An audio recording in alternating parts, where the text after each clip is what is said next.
गुरु प्यारी साधु संगत जी, राधा स्वम।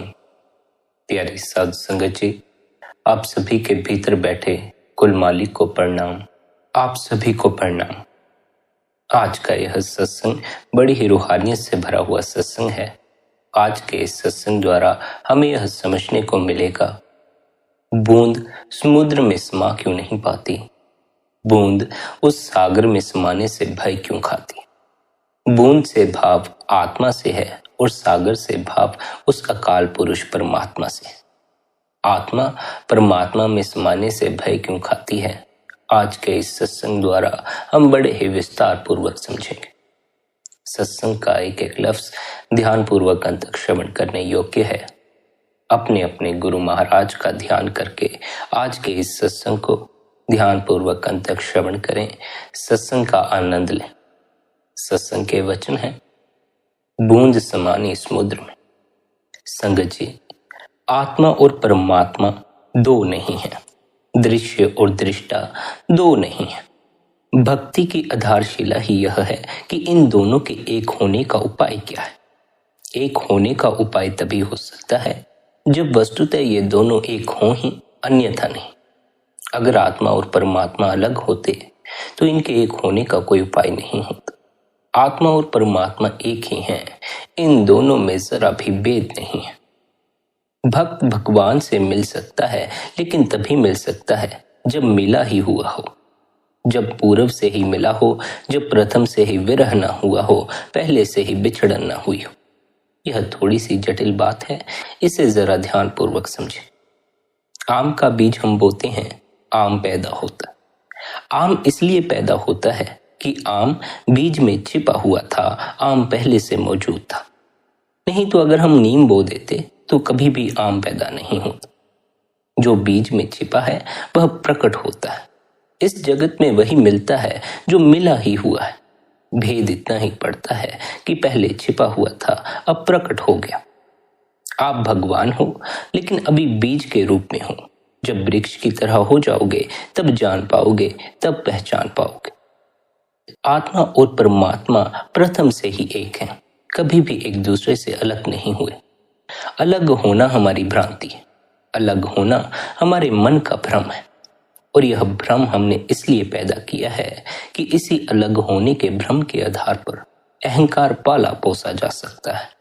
यदि आप परमात्मा हो तो फिर आप रहे ही नहीं, फिर तो केवल परमात्मा ही रहा। और यही कारण है कि बूंद भय खाती है, बूंद डरती है सागर होने से। बूंद अगर सागर हो जाएगी तो बूंद नहीं रह जाएगी, वह भी सागर हो जाएगी। विराट के साथ मिलने में भय लगता है, क्योंकि विराट के साथ मिलने पर हमारा अहम नहीं बचता। हम अपने अहम को बचाए रखना चाहते हैं, इसलिए विराट में समा नहीं पाते। आकाश के साथ जुड़ना दुस्साहस की बात है, इसलिए भक्त को दुस्साहसी होना ही होगा। बूंद अपने को खोने चली है, छोटी सी बूंद इतने विराट सागर में अपने आप को खोने चली है। फिर उसका कोई पता भी न लगेगा, न और छोर मिलेगा। फिर अपने से शायद उस बूंद का कभी मिलना भी न हो सकेगा। इतनी खोने की जिसकी हिम्मत है वही भक्त हो सकता है, और जो भक्त हो सकता है वही भगवान हो सकता है।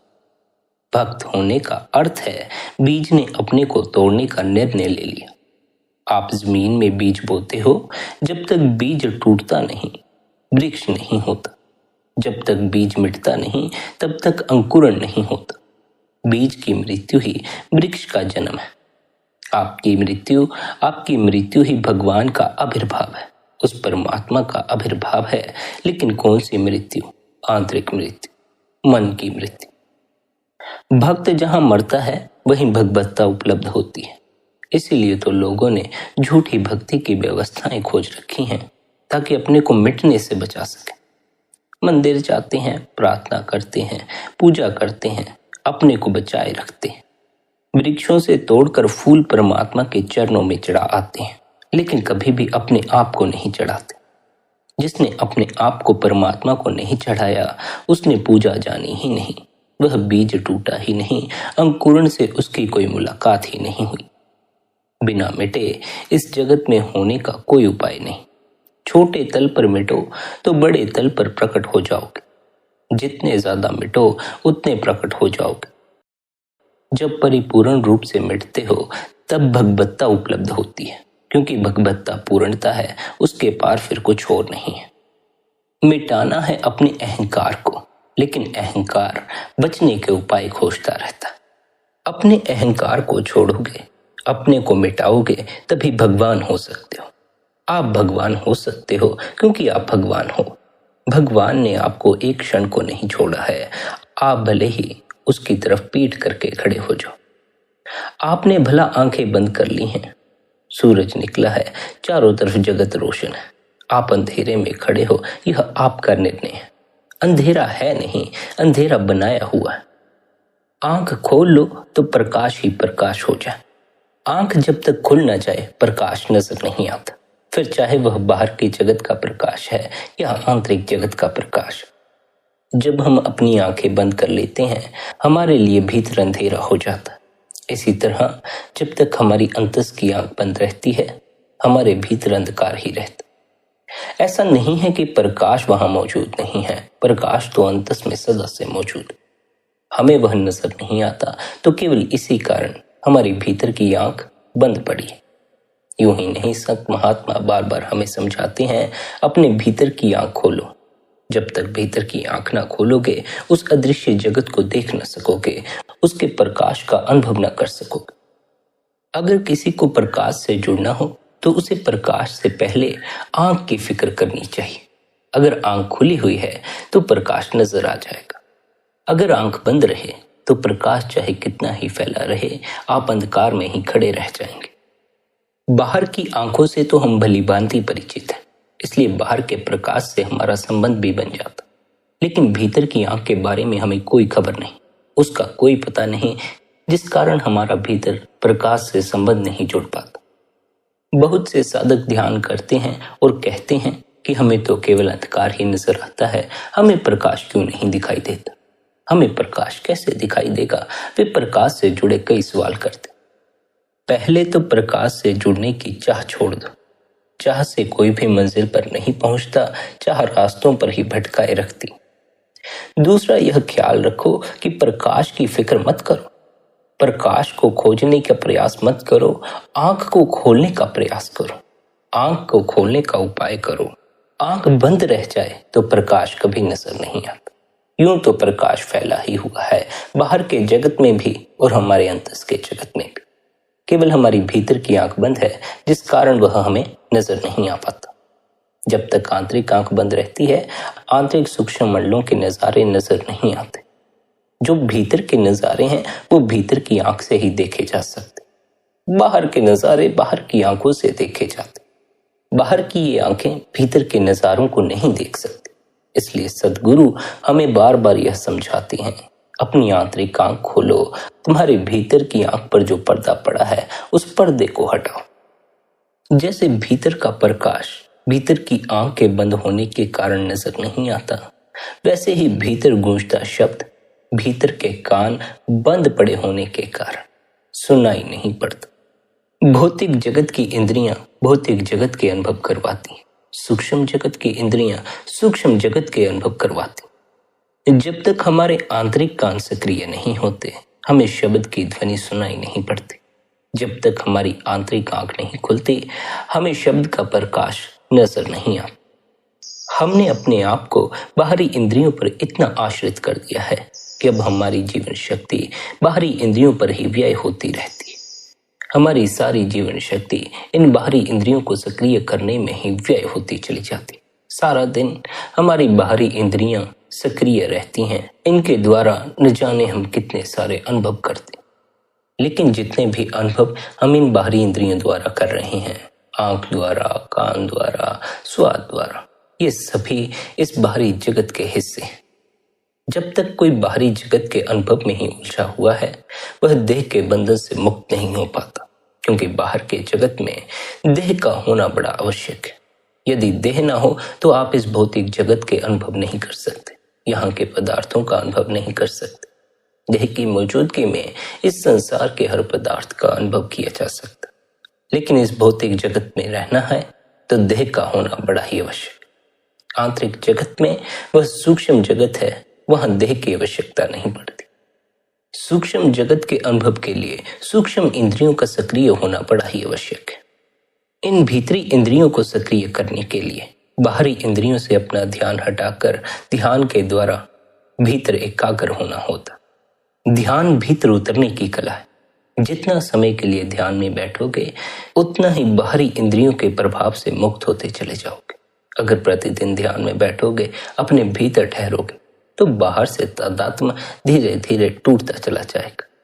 इसीलिए तो साधक ध्यान की गहराई में उतरने से डरते। वे अपने अहम को त्यागने को राजी नहीं होते।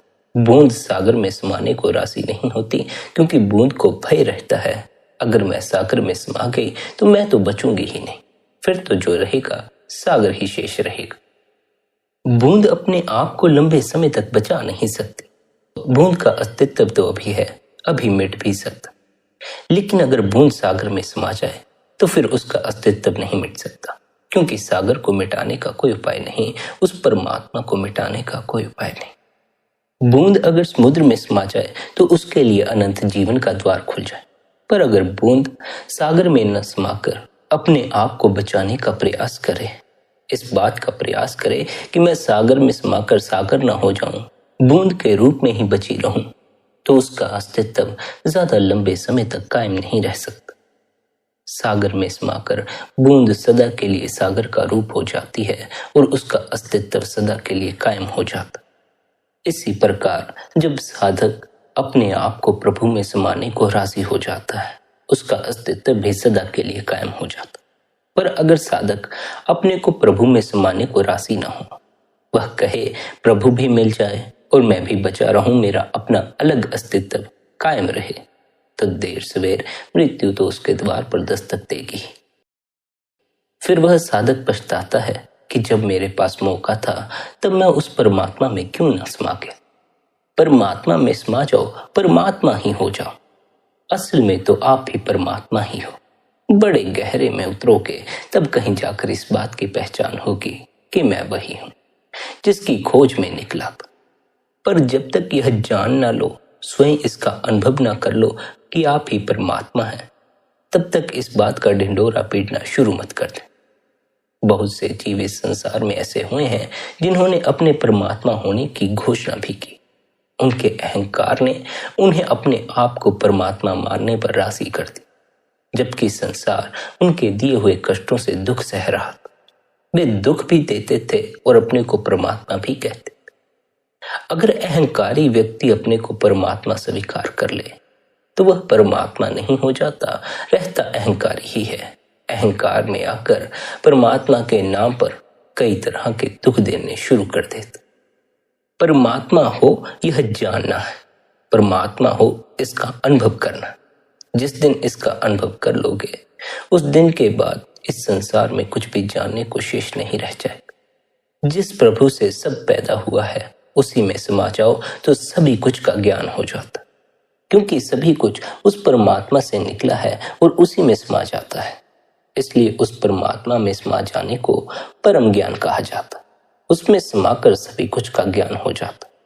यह अवस्था इतनी आसानी से उपलब्ध नहीं हो जाती। इस अवस्था को उपलब्ध करने के लिए साधक को अपने अहंकार को पूरी तरह मिटाना पड़ता। पूरी तरह मिटने के लिए राजी होना पड़ता। निरंतर ध्यान करना, निरंतर भजन बंदगी करना, अपने अहम को मिटाने की तैयारी करना। हम सबका अहम इतना मजबूत है कि हम अपने आप को मिटाकर उस परमात्मा में समाने को राजी नहीं हो पाते। आप देख लें, संत सद्गुरु हमें कितना उपदेश देते रहे हैं, मालिक की रजा में रहो। क्या हम रहते हैं? नहीं, हम नहीं रहते, हम रह नहीं पाते। मालिक की रजा में वही राजी हो सकता है जिसने अपने अहम को मिटा लिया। बिना अहम को मिटाए मालिक की रजा में राजी नहीं हुआ जा। यूं ही नहीं, हम उस परमात्मा की रजा में रहने से इनकार कर देते। उपदेश तो सुनते हैं, अपने गुरु के वचन तो सुनते हैं, जरूर सुनते हैं कि उस मालिक की रजा में रहो, लेकिन रहते नहीं। ना रहने का कारण यह है कि अहंकार को बचाए रखना चाहते, अपने आप को मिटने नहीं देना चाहते, मैं को बचाए रखना चाहते। निरंतर अभ्यास द्वारा, निरंतर ध्यान द्वारा हम अपनी अहम की पकड़ को ढीला करते हैं। जैसे जैसे हमारा अभ्यास पक्का होता चला जाता है, तब हमारे जीवन में एक घड़ी आती है, एक लम्हा आता है जब हम अहंकार को छोड़ने के लिए राजी हो जाते। निरंतर अभ्यास करने का यह उपदेश निरंतर अहंकार को मिटाने की तैयारी करना है। रोज ध्यान में बैठो, रोज अहंकार मरना शुरू हो जाएगा। रोज अहंकार की मृत्यु होगी, लेकिन अहंकार मरने को राजी नहीं होता, इसलिए हमें ध्यान में बैठने भी नहीं देता। हम ध्यान में बैठते हैं, मिटने का भय पकड़ता है, अहंकार धक्के देना शुरू कर देता है कि ध्यान से उठ जाओ, कुछ और कर लो। ध्यान से तो अहम मिटेगा ही। अगर अहम के मिटने से भय लगता है, तब फिर अंतस की यात्रा पूरी ना होगी, तब फिर अंतस का कुछ भी अनुभव में ना आ सकेगा। अहम को मिटाओ, अपने इस भौतिक मय को मिटाओ, अपने सूक्ष्म में प्रवेश करो, अपने स्वयं में प्रवेश करो। सूक्ष्म जगत का दर्शन अपने सूक्ष्म रूप में प्रवेश करके किया जा सकता। जब तक हम स्वयं ही सूक्ष्म होने का अनुभव नहीं करते, तब तक हमें सूक्ष्म जगत की खबर कैसे लगेगी। हमें तो अपने होने का अनुभव भौतिक शरीर का अनुभव है, जिस कारण हम भौतिक जगत को ही देख पाते हैं, यहीं की आवाजें सुन पाते हैं, यहीं की धुनें सुन पाते हैं, यहीं के प्रकाश को देख पाते।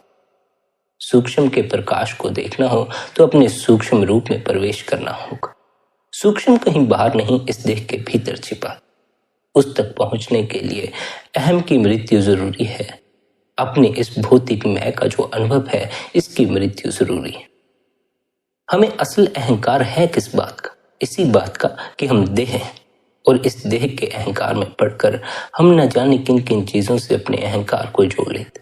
कोई धन से जोड़ लेता है, कोई पद से जोड़ लेता है, कोई किसी और बात से जोड़ लेता। लेकिन ये बाहरी चीजों से जो अहंकार जोड़े जाते हैं, यह सारे इसी कारण जोड़े जाते हैं कि अभी देह मौजूद है। देह गिर जाए तो आदमी के अहंकार भी गिर जाते। अहंकार को मिट्टी में मिलने में क्षण भी नहीं लगता, और हम जीवन भर इस अहंकार को पालते पोसते। जो अंत में मिट्टी में ही मिल जाएगा, उसका पालन पोषण करके करोगे क्या? इस अहंकार को कब तक संभाल पाओगे? जब तक देह है, तभी तक इस अहंकार के साथ जिया जा सकता है। जिस दिन देह गिर गई, उस दिन अहंकार भी गिर जाएगा, और तब पछतावा होगा कि जीवन भर मैं जिस मैं को संभालता रहा, जिसे अपना होना समझकर संभालता रहा, वह मेरा होना ही नहीं था। मैं इतने बड़े भ्रम में पड़ा रहा। देह का अहंकार बाकी सभी अहंकारों के जन्म का कारण बनता है। इसलिए ध्यान हमें देह के भीतर ले जाता है, देह के तल से परे ले जाता है, ताकि उस तल पर जाकर हम अनुभव कर लें हम देह नहीं हैं। जब हमें यह अनुभव हो गया हम देह नहीं, तो देह से जुड़ा अहंकार भी गिरना शुरू हो जाता। एक तो ध्यान द्वारा इसका अनुभव किया जा सकता है कि मैं देह नहीं हूं। दूसरा, मृत्यु के समय भी यह खबर लगती है कि मैं देह नहीं था। लेकिन जिसने जीते जी नहीं जाना मैं देह नहीं हूं, वह देह के मोह को छोड़ नहीं पाता, जिस कारण वह मरते वक्त यह जान तो लेता है कि वह देह नहीं था, पर फिर भी देह के मोह में बंधा नई देह को आमंत्रण दे बैठता है, और नई नई देह लेकर बार बार संसार में आता रहता। जीते जी देह के मोह से मुक्त हो जाना, और यह मुक्ति कब हासिल होगी? जब जीते जी देह से अपने को अलग अनुभव कर लोगे। देह है बाहर, हम हैं भीतर, हमारा असल अस्तित्व छिपा है भीतर। इसलिए हमें भीतर सरक जाना है, ताकि हमें अपने स्वयं की खबर लग जाए, और स्वयं का अनुभव होने पर हम अपने को देह से अलग पाते। उसी अवस्था में हमारा देह का अहंकार गिर जाता है, और हम सूक्ष्म जगत में प्रवेश करने के काबिल हो जाते। जब साधक अपने अहंकार को पूरी तरह मिटा लेता है, मैं देह हूं, इस भ्रम से ऊपर उठ जाता है, बूंद समुद्र में समा जाती। पर बूंद का समुद्र में समाकर अपने अस्तित्व को खो देने का भय साधक को ध्यान की गहराइयों में प्रवेश नहीं करने देता, उस परमात्मा में समाने नहीं देता। ध्यान के समय अपने अहम को मिट जाने दो, वैसे भी यह अहम मिट जाएगा, वैसे भी यह अहंकार मिट जाएगा। ध्यान में मिट जाए तो ज्यादा बेहतर है, उस प्रभु की याद में मिटे तो ज्यादा बेहतर है। ध्यान के समय अपने अहम को बचाकर मत रखना। जब भी ध्यान में बैठो, अपने मैं से जुड़ी हुई हर बात को भूल जाओ।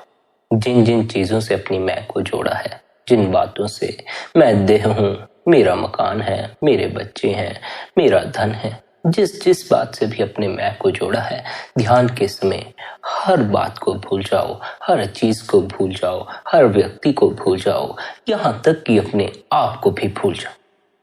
स्मरण करना है प्रभु का, और प्रभु के स्मरण का सच्चा अर्थ यह है कि हमें केवल प्रभु ही याद रहे। प्रभु के अलावा हमें कुछ और याद ना रहे। हमें अपने होने की भी सुध-बुध ना रहे। हमें अपने होने की सुध-बुध होती है, इसलिए प्रभु का स्मरण नहीं हो पाता। हम अपने को बचाए रखते हैं, इसलिए प्रभु से जुड़ नहीं पाते। बूंद अपने को सागर में समाने को राजी नहीं होती, इसलिए सागर नहीं हो पाती, बूंद ही रह जाती है। बूंद तो बड़ी छोटी सी होती है और सागर विराट होता। विराट में समाना है तो शुद्र होकर रहने की आशा छोड़नी होगी। शुद्र होकर रहने का अर्थ है देह के जीवन को ही पर्याप्त समझना, इस संसारिक जीवन को ही पर्याप्त समझना। अपनी दृष्टि को थोड़ा दूर तक लेकर जाओ। जब देह न रहेगी तब क्या करोगे? जिन बातों की, जिन लोगों की अवसर पर परेशानियां हैं, जब देह न रहेगी तब क्या करोगे? अभी तो कहते हो कि कैसे इन परेशानियों से ऊपर उठ जाओ, लेकिन जब देह न रहेगी तब सोचोगे कम से कम परेशानियां ही थी, लेकिन जिंदा तो थे। जिंदा होने की आदमी में बड़ी चाह, लेकिन यह चाह देह तक ही सीमित रह जाती है। पर देह को सदा बचाए रखने का तो कोई उपाय ही नहीं। सदा के लिए जिंदा रहने का एक ही उपाय है कि आप उस अनंत जीवन में समा जाएं, जो सूक्ष्म तल पर घटित होता। भौतिक तल पर अनंत जीवन की कोई खबर नहीं लगती।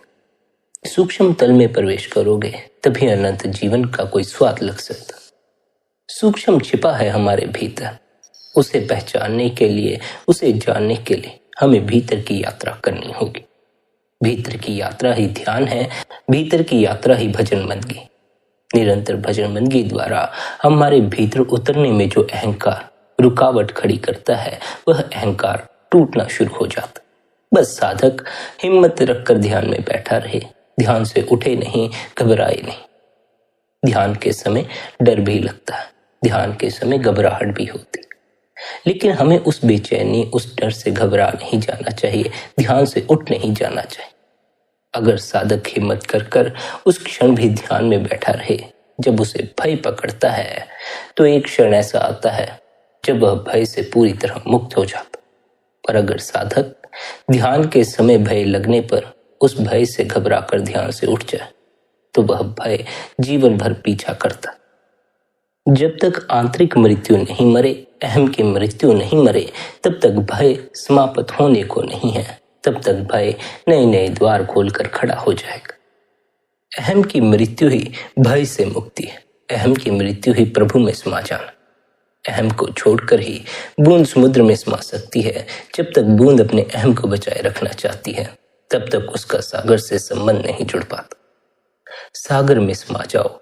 सागर में समाने की योग्यता हासिल करनी हो तो अहम को मिटाने की तैयारी रखना। अहंकार को बचाए रखना चाहा तो सागर में समा ना सकोगे, उस विराट परमात्मा में समा ना सकोगे। अहंकार को मिटाने के लिए निरंतर भजन बंदगी करनी चाहिए, निरंतर ध्यान में बैठना चाहिए। ध्यान का अर्थ समझ लेना। ध्यान कुछ ना करने की अवस्था। कुछ ना करने का अर्थ है न देह से कोई छेड़खानी, न मन से कोई छेड़खानी, न विचारों से कोई छेड़खानी, न कल्पनाओं से कोई छेड़खानी। बस बिना कुछ किए भीतर बैठे रहना, कुछ भी करने का प्रयास नहीं करना।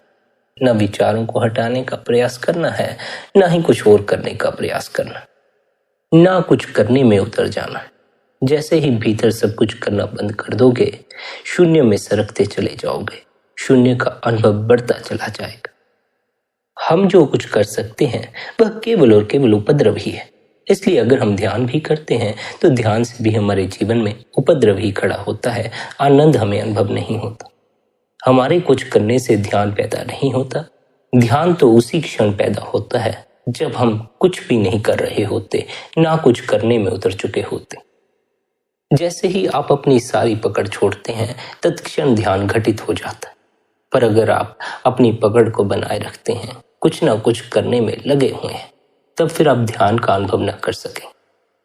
जितना अकंप ध्यान आप कर सकें, बिना कुछ किए जितना आप स्थिर बैठ सकें, उतना ही आपको ध्यान का स्वाद लगना शुरू हो जाए।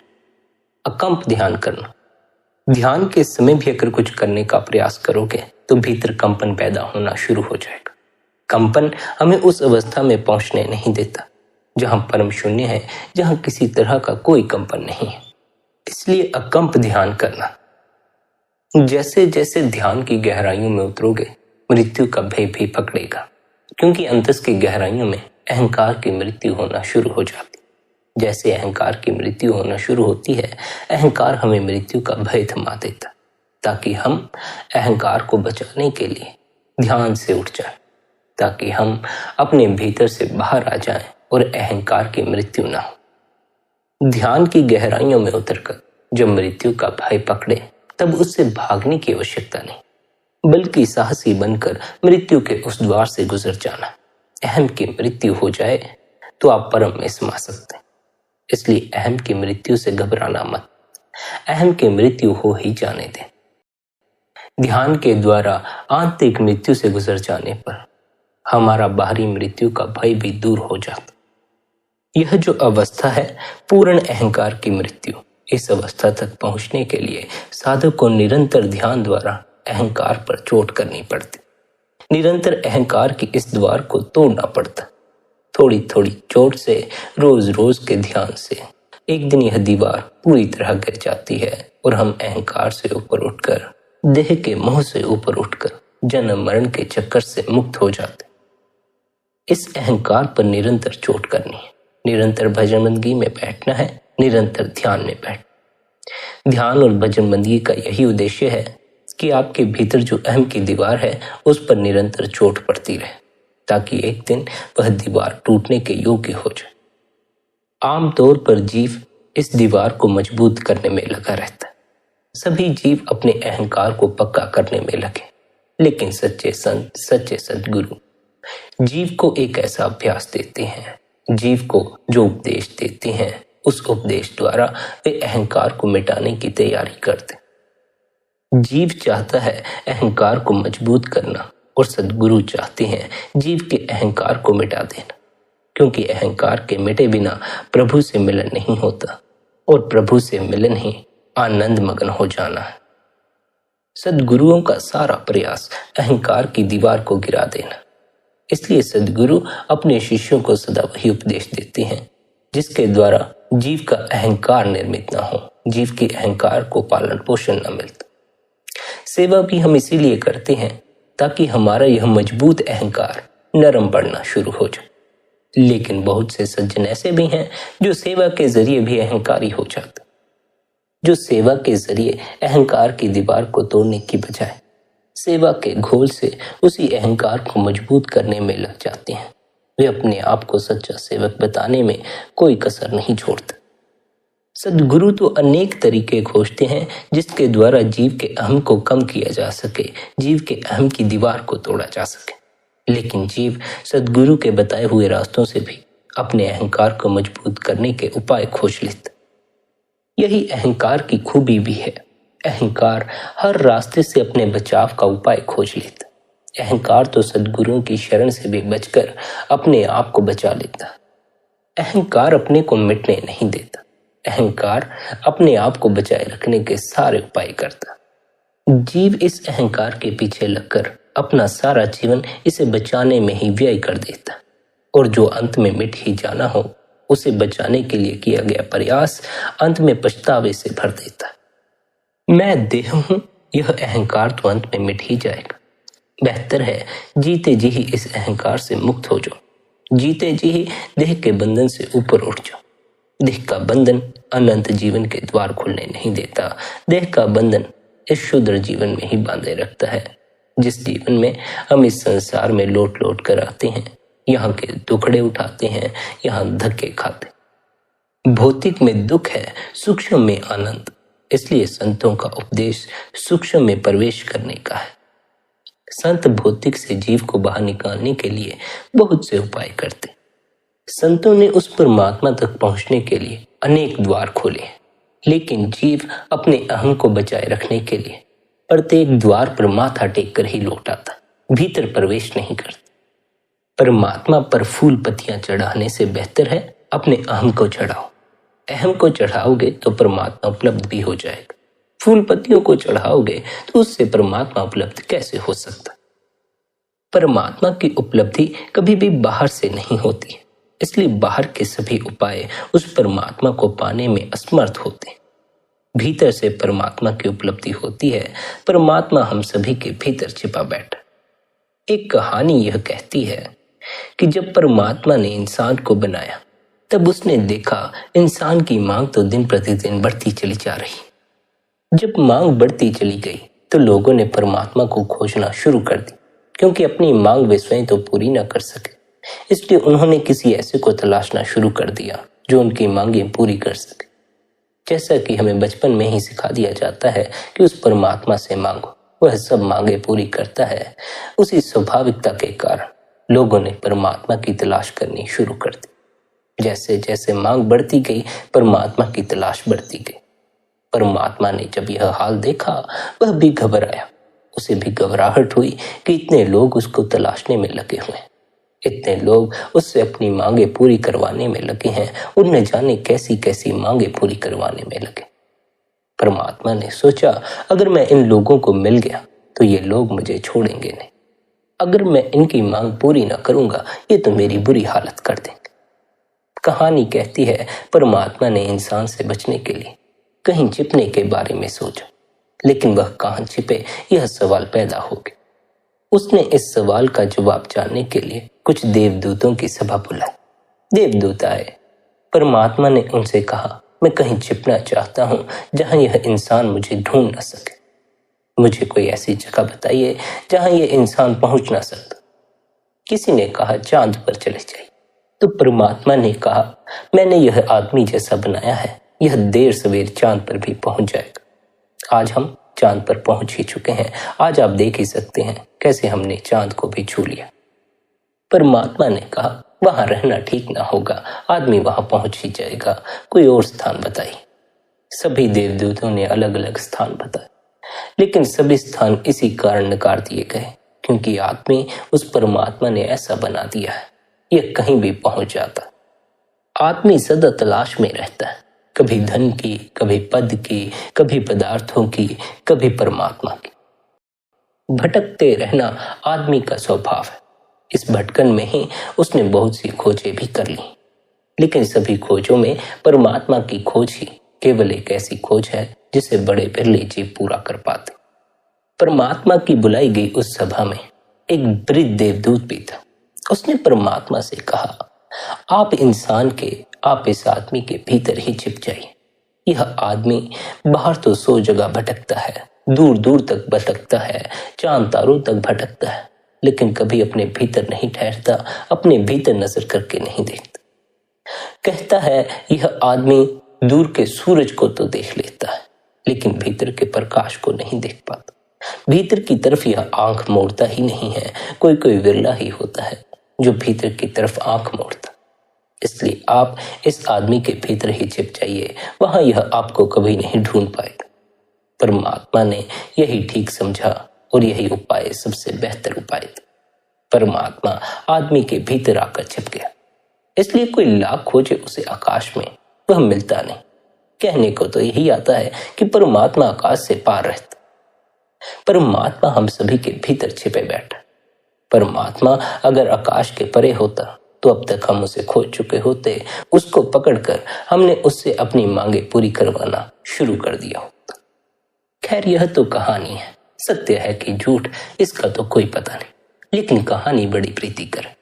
क्यों प्रीतिकर है? क्योंकि इससे हमें यह सीख मिलती है, आदमी बाहर तो परमात्मा की तलाश करने को राजी है, लेकिन अपने भीतर परमात्मा की तलाश करने को वह राजी नहीं होता। आदमी बाहर तो दूर दूर के चांद तारों को देखने को राजी है और उन्हें देखता है, उन तक पहुंच जाता, लेकिन भीतर के नजारों को देख नहीं पाता, भीतर के नजारों तक पहुंच नहीं पाता। ठीक ही कहा उस देवदूत ने, आप आदमी के अंदर छिप जाइए। आदमी कभी अपने अंदर नहीं तलाश करता। हम सभी बाहर तलाशने वाले लोग हैं, हम भीतर नहीं तलाशते। भीतर तो कोई बिरला ही उसे तलाशता है, और जो बिरला उस परमात्मा को अपने भीतर तलाश लेता है, उसे ही संत कहा जाता। वह संत अपने शिष्यों को भी यही सिखाता है, कैसे शिष्यों को भीतर छिपे परमात्मा की तलाश करनी। संतों का मत अंतस की यात्रा है।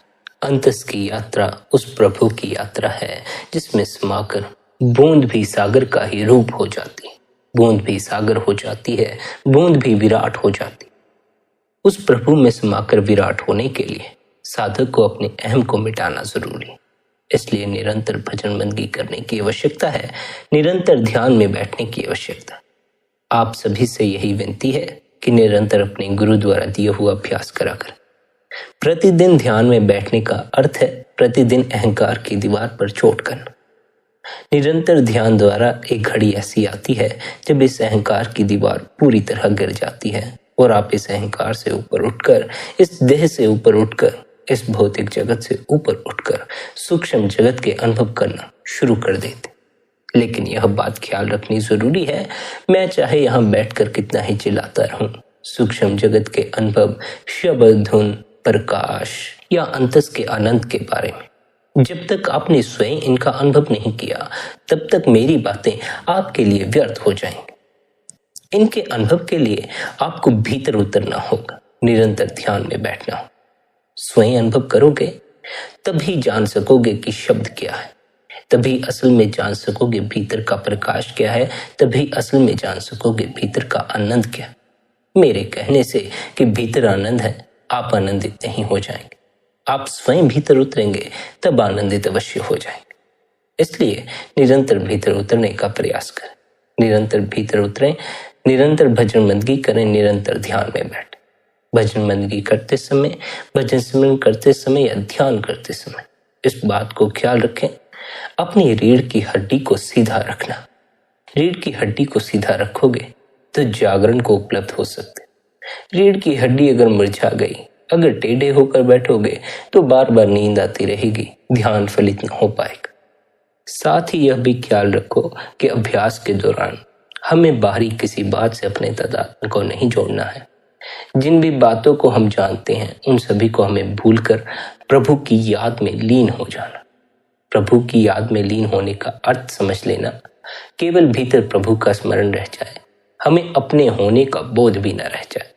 अगर अपने होने का बोध शेष है तो इसका अर्थ है अहंकार शेष है। अहंकार शेष है तो परमात्मा का आविर्भाव नहीं होता। सब बातों को भूलकर ध्यान में बैठो, कुछ ना करने के लिए ध्यान में बैठो। कुछ करने की कोशिश करोगे उससे उपद्रव खड़ा हो जाएगा।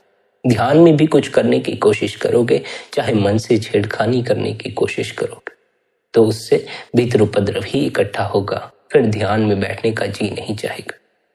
जब ध्यान में बिना कुछ किए ठहरना शुरू कर दोगे, तब फिर आनंद का अनुभव होना शुरू होगा, तब फिर भीतर के सारे उपद्रव शांत हो जाए। इसलिए हमें निरंतर दिन का कुछ समय ना कुछ करने में उतर जाना है।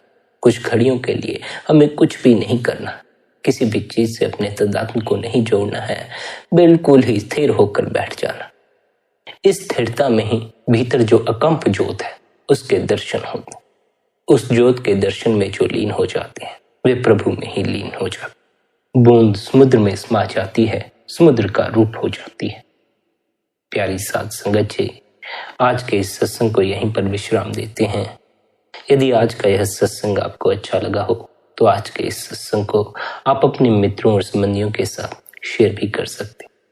इतने प्रेम और प्यार से आपने सत्संग को सुना, उसके लिए आप सभी का धन्यवाद। राधा स्वामी जी।